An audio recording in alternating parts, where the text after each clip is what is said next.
Hello, I'm going to talk to you about the changes to the coronavirus job retention scheme.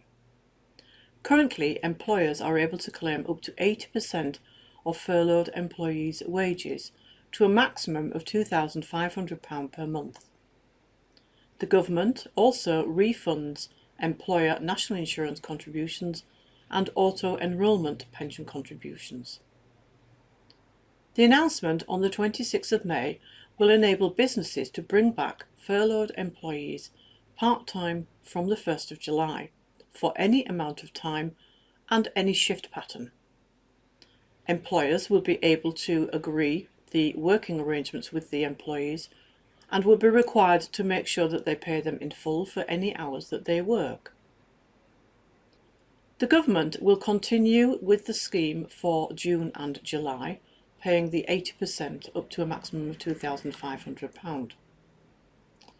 Claims from July onwards will be restricted to employers currently using the scheme and previously furloughed employees. Any new flexible furlough arrangements with the employee must be confirmed in writing. The scheme will close to new entrants on the 30th of June, with the last 3 furloughs before that point commencing on the 10th of June. So what do you need to do as an employer? Well, you need to continue to submit data on the usual hours an employee would be expected to work in a claim period and actual hours worked. And if you are an employee, if you are concerned that you are not receiving the 80% share, you are able to report this to the HR Revenue and Customs on the fraud hotline. So how are the changes going to be staged? Well, for this month and July there is no change. The government will continue to pay 80% of wages up to the cap of £2,500, as well as the employer national insurance and pension contributions. Employers will not be required to pay anything.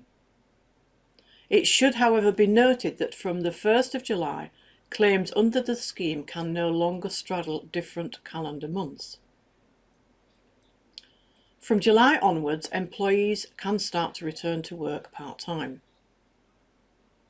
During August, the government will pay 80% of wages up to £2,500, and the employer will be required to pay the national insurance contributions and pension contributions.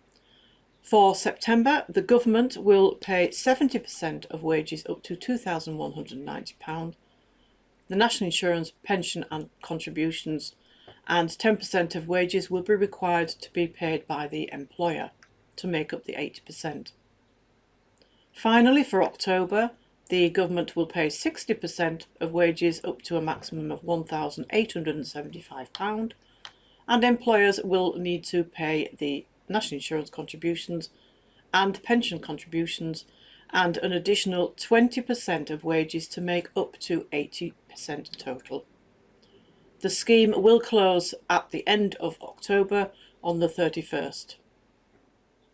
I hope that you have found this video useful. If I can be of assistance in any way at all, then please do not hesitate to contact me.